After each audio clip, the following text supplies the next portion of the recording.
Continuamos con el contenido referente a la capa de transporte del modelo OSI.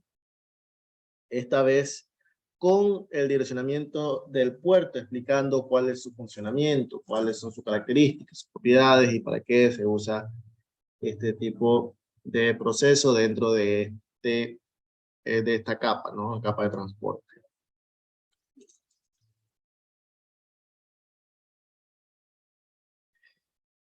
Pues ya, este direccionamiento del puerto, como se le explicaba ayer, ¿no? Que esto prácticamente es para identificar, ¿no? Entre un punto y el otro, ¿no? Entre el emisor y el receptor.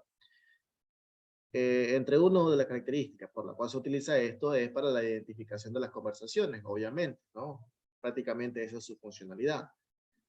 Considere el ejemplo que vimos ayer de una computadora que recibe y envía correos electrónicos, mensajes instantáneos, páginas web y llamadas telefónicas de voz de manera simultánea, ¿no?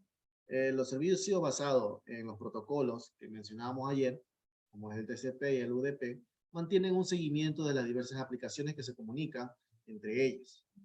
Para diferenciar los segmentos y datagramas para cada aplicación, tanto TCP como el protocolo UDP cuentan con campos de encabezado que pueden identificar de manera exclusiva estas aplicaciones, ¿no? Estos identificadores únicos son números de puertos, ¿no? Prácticamente es la identificación de cada uno de estos. En el encabezado de cada segmento de datagrama hay un puerto origen y uno de destino, ¿no? Emisor y receptor.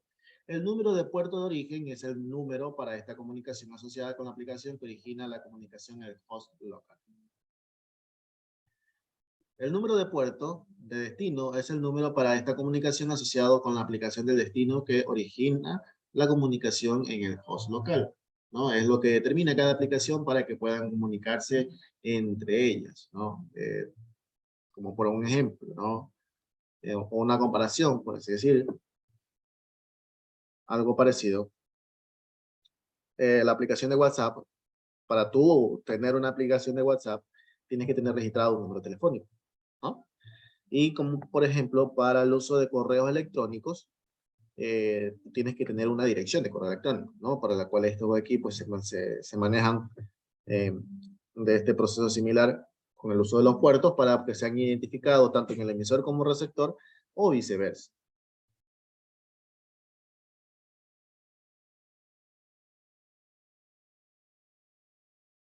Bien, los números de puertos se asignan de distinta manera en virtud de si el mensaje es una solicitud o una respuesta, o sea que si lo estás enviando o lo estás recibiendo. Mientras que los procesos del servidor tienen número de puertos estáticos, asignados. Los clientes eligen de forma dinámica un número de puerto para cada conversación.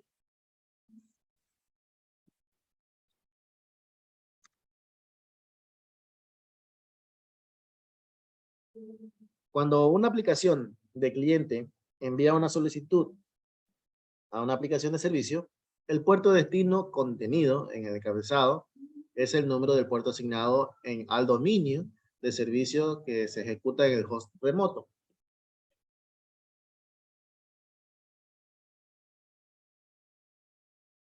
El software cliente o la aplicación debe conocer el número de puerto asociado en el proceso del servidor en el host remoto, ¿no?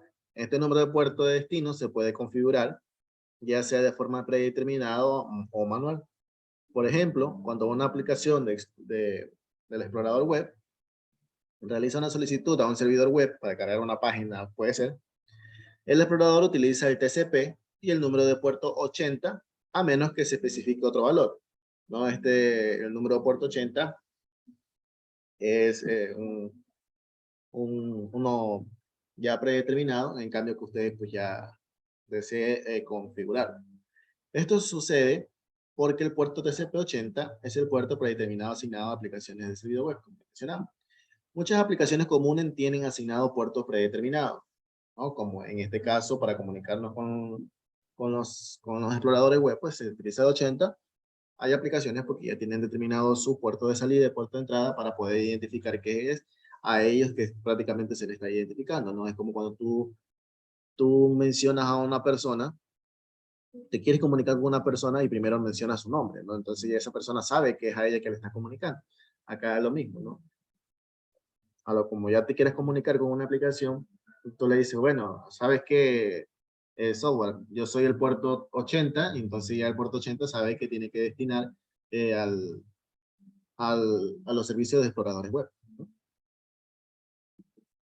El puerto de origen en el encabezado de un segmento o de un datagrama de la solicitud de un cliente se crea de forma aleatoria desde los números de puerto mayores de 1023. ¿No? Eso puede variar. Mientras no haya un conflicto con otros puertos que en uso en el sistema. O sea, que no utilicen ese mismo puerto que esté recibiendo. El cliente puede elegir cualquier número de puerto del rango de números predeterminados que utiliza el sistema operativo. Pero hay que tener en cuenta que muchos de las aplicaciones que, por ejemplo, nosotros instalamos ya tienen por predeterminado recibir los mensajes de ese puerto, ¿no? Entonces, no perderlo. Entonces, si supongamos, ¿no? Qué sé yo, voy a instalar una aplicación donde esa aplicación recibe su comunicación por el puerto 80, pero yo tengo configurado mi sistema para que ese tipo de aplicaciones ingresen por otro puerto. Entonces, allí va a haber un inconveniente. ¿No? Entonces, eso de ahí hay que tener en cuenta al momento de configurar. Claro, porque esto de aquí ya lo vamos a ver más detenidamente cuando hagamos prácticas con el Cisco Packet o ya de manera presencial. En el caso se da la oportunidad de ver cuáles son los puntos a tener en cuenta al momento de la configuración. Porque no es simplemente muchas veces hacer una conexión, dos cables o ponerle la contraseña de Wi-Fi y ya está. No. Dependiendo para lo que nosotros vayamos a utilizar la red, pues hay que hacer ciertas configuraciones en el caso se requiera, ¿no? Pero muchas veces simplemente trabajamos con lo determinado. El número de puerto actúa como dirección de retorno para la aplicación que realiza la solicitud. La capa de solicitud, la capa del transporte mantiene un seguimiento de este puerto y de la aplicación que generó la solicitud. De manera que cuando se devuelve una respuesta, se puede ser enviada a la aplicación correcta, ¿no? Como identificación. El número del puerto de la aplicación que realiza la solicitud se utiliza como un número de puerto de destino en la respuesta que vuelve del servidor.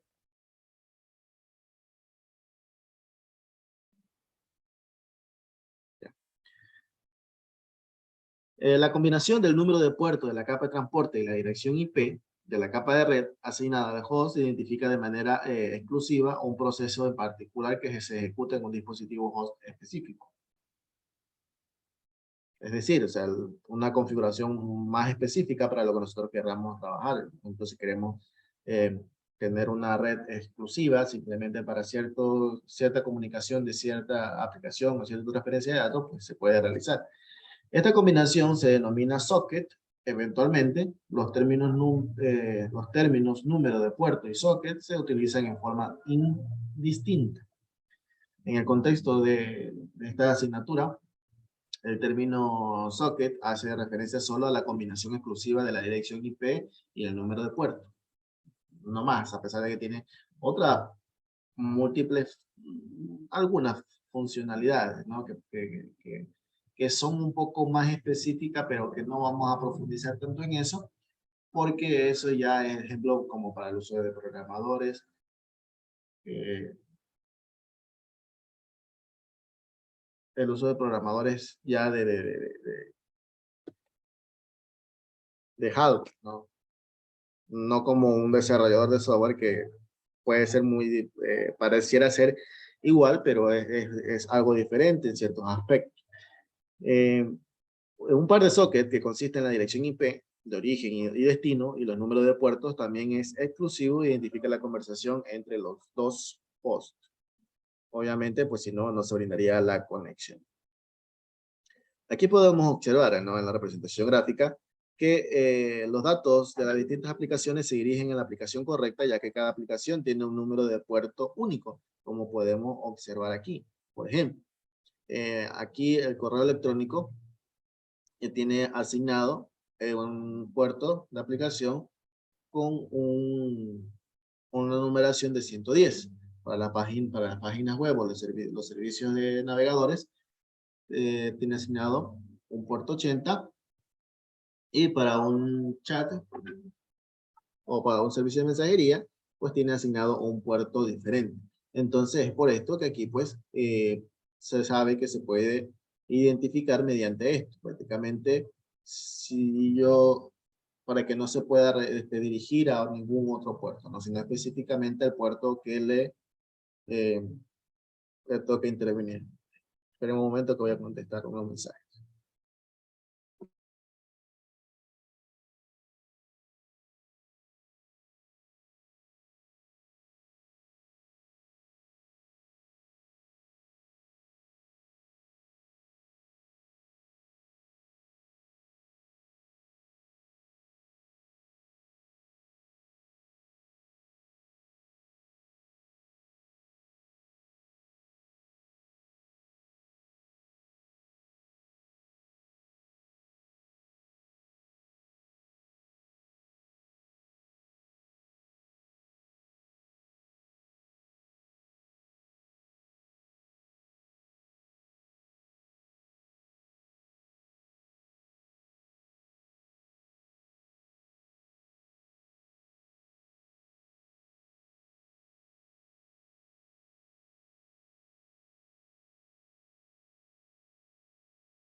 Bien, entonces, pues de esa manera funciona el direccionamiento de puertos, ¿no? Para utilizar un identificador para saber por dónde tiene que ingresar y poder llegar a la aplicación adecuada.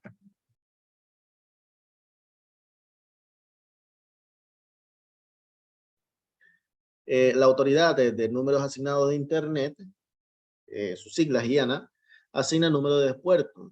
Esta organización, pues, es un organismo normativo responsable de asegurar diferentes estándares de direccionamiento, ¿no? Más que todo, pues para controlar ya los sistemas o para que los desarrollos de software pues ya tengan algo preestablecido para saber de qué manera utilizar.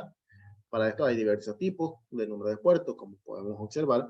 Los puertos más conocidos, ¿no? Que son números del 0 al 1023, pues estos números se reservan para servidores, servicios y aplicaciones.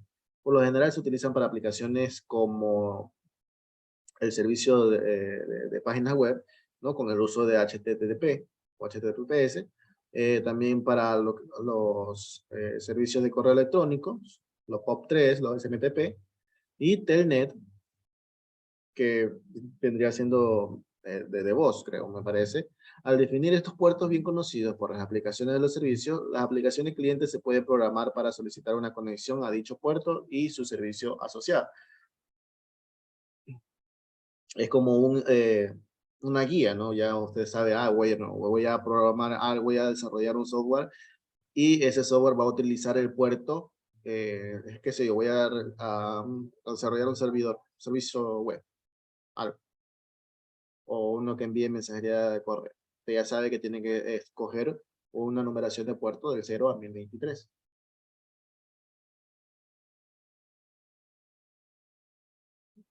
que son los normalmente usados.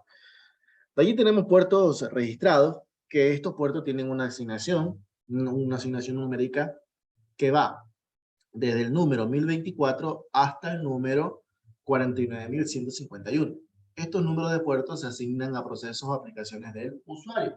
Estos procesos son principalmente aplicaciones individuales que el usuario elige instalar en lugar de aplicaciones comunes que recibían un puerto bien conocido, ¿no? Cuando no se utilizan para un recurso del servidor, estos puertos se pueden utilizar también seleccionados de forma dinámica por un cliente como su puerto de origen. Como mayormente hay muchas aplicaciones que usted, si usted instala, ocupan estos diferentes puertos eh, necesariamente para no ocupar ninguno de los anteriores, ninguno de los más comunes, para no causarles inconveniente al momento de utilizar otras aplicaciones, ¿no? Prácticamente ellos pues ven la manera de no causarles inconveniente al momento de comunicarse con sus otras aplicaciones. ¿Siempre es así? No necesariamente. Por eso yo les mencionaba que hay que tener en cuenta también hay que tener en cuenta las configuraciones que uno preestablece al momento de instalar ciertas aplicaciones. Hay algunas que son más comunes que no causan ningún problema, pero van a haber eh, pocas, porque creo que son muy pocas, no inconvenientes que le causan problemas, ¿no? Un ejemplo, me parece que supongamos, si no me equivoco, ejemplo, si no me equivoco, el Skype utiliza el mismo puerto que utiliza el Microsoft Teams. Y muchas veces por eso no pueden instalar de manera correcta el Microsoft Teams porque tienen el Skype instalado y que está utilizando ese puerto.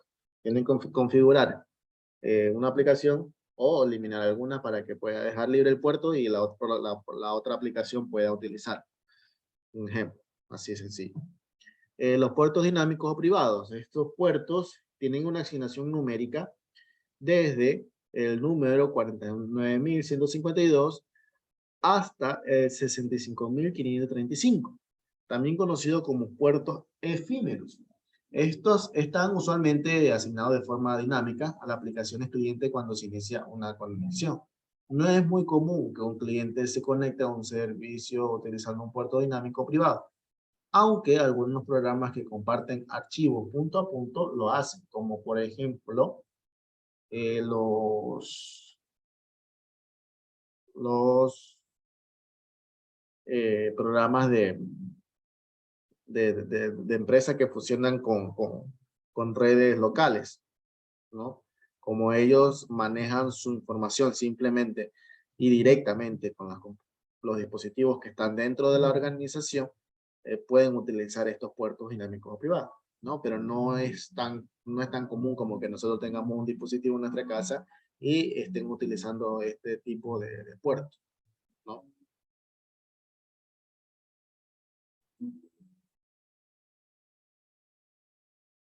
Muy importante el uso de los protocolos en este proceso de direccionamiento del puerto. Una participación sumamente importante, ya que algunas aplicaciones pueden utilizar incluso ambos. Por ejemplo, el bajo gasto del protocolo UDP permite que DNS atienda rápidamente varias solicitudes de clientes.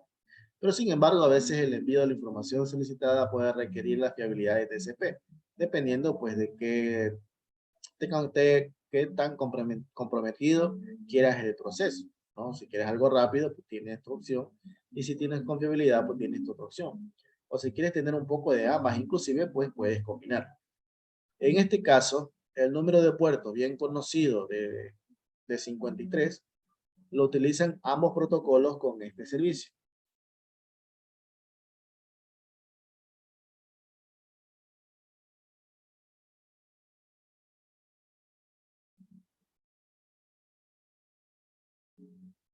No sé dónde será esa huella, pero bueno, cosas del Ecuador.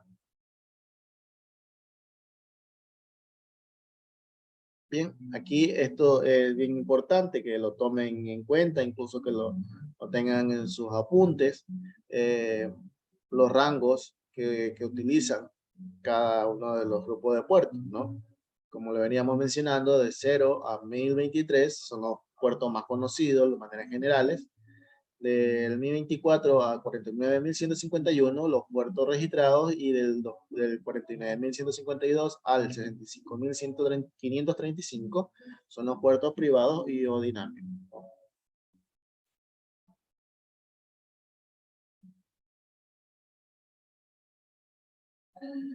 Un ejemplo de cómo se maneja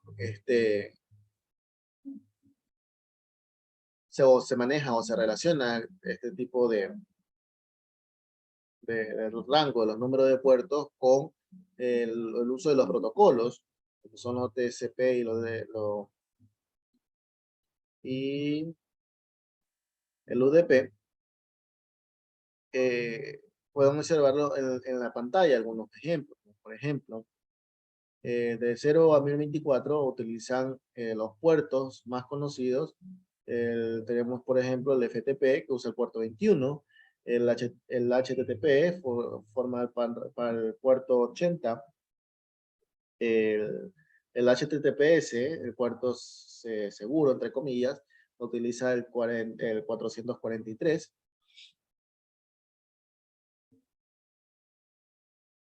Y otro tipo de puertos como el de mensajería, de Messenger, que utiliza el 1863, el cual pues está dentro de los puertos, del grupo de puertos registrados, como podemos observar. También existen otro tipo de puertos, como son los 8080, que es el HTTP alternativo, que se utiliza para, por ejemplo, el uso de servidores específicos. ¿Sí?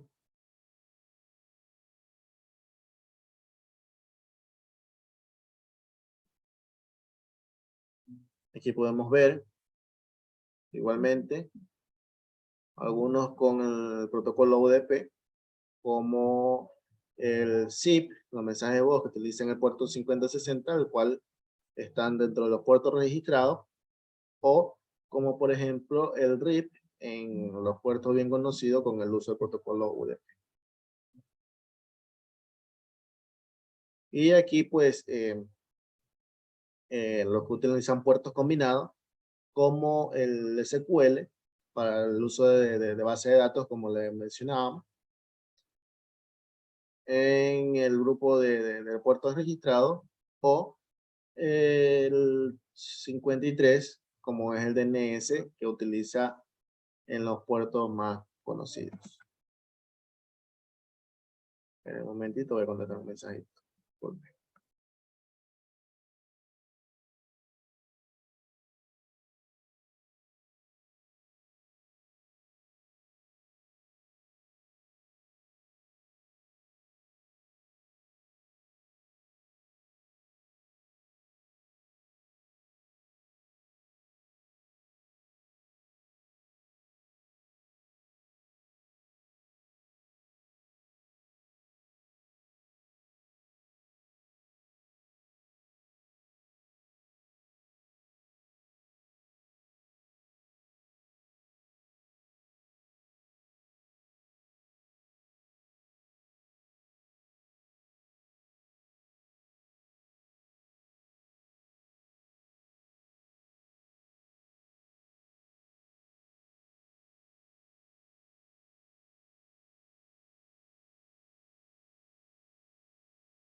Bien. A veces es necesario conocer las conexiones TCP activas que están abiertas y en ejecución en el host de red local, eh, donde podemos utilizar, por ejemplo, Nestas, que es una utilidad de red muy importante que puede usarse para verificar estas conexiones o algún otro tipo de herramienta que pueda verificar. Como por ejemplo, esta Netstat indica el protocolo en uso, la dirección y el número de puertos locales en dirección y número de puertos ajenos y el estado de la conexión. Incluso yo supongo que en algún momento, si han trabajado, yo supongo que si han de haber trabajado en alguna asignatura de base de datos, pues le habrán indicado algo sobre, oye, ¿qué están haciendo? No, que le habrán indicado que hay que tener en cuenta esto de los puertos, no más que todos se han trabajado ya con base de datos, no sé, en SQL, en MySQL, en el cual hay que tener en cuenta este punto de los puertos. Las conexiones TCP no descritas pueden representar una importante amenaza a la seguridad, porque está dejando, como quien dice, una puerta abierta. Esto se debe a que pueden indicar que algo o alguien está conectado al host local. Además, las conexiones TCP innecesarias pueden consumir recursos valiosos del sistema y por tanto disminuir el rendimiento del host, ¿no? Este tipo de herramienta, como el Netstat, debe utilizarse para determinar las conexiones abiertas de un host cuando el rendimiento parece estar comprometido. Y obviamente, pues tomar las soluciones respectivas, ¿no? Las correcciones respectivas para que esto pues, no sea de esa manera. Existen muchas opiniones útiles para el comando Netstat, como incluso, le decía, varias herramientas para verificar este tipo de procesos. Aquí podemos ver lo que realiza, por ejemplo, un resultado del comando netcats en la consola, pero también, pues obviamente, como les indicaba, pues existen varias aplicaciones que de manera gráfica pueden sacar este tipo de resultados, ¿no? Como podemos observar aquí, nos dice que este protocolo está siendo utilizado, como nos marca aquí, ¿no? Aquí vamos a observar que el puerto de origen nos indica es el 3126. Con el protocolo, aquí la dirección o nombre del host remoto es el que observamos, el Cisco. El puerto de destino, o sea, un HTTP. Y el estado de conexión, pues en este caso está establecido, ¿no? De esa manera nosotros podemos verificar si en un caso hay algún, por ejemplo, alguno de estos puertos, de estas conexiones que tenemos aquí presente. Aquí dice,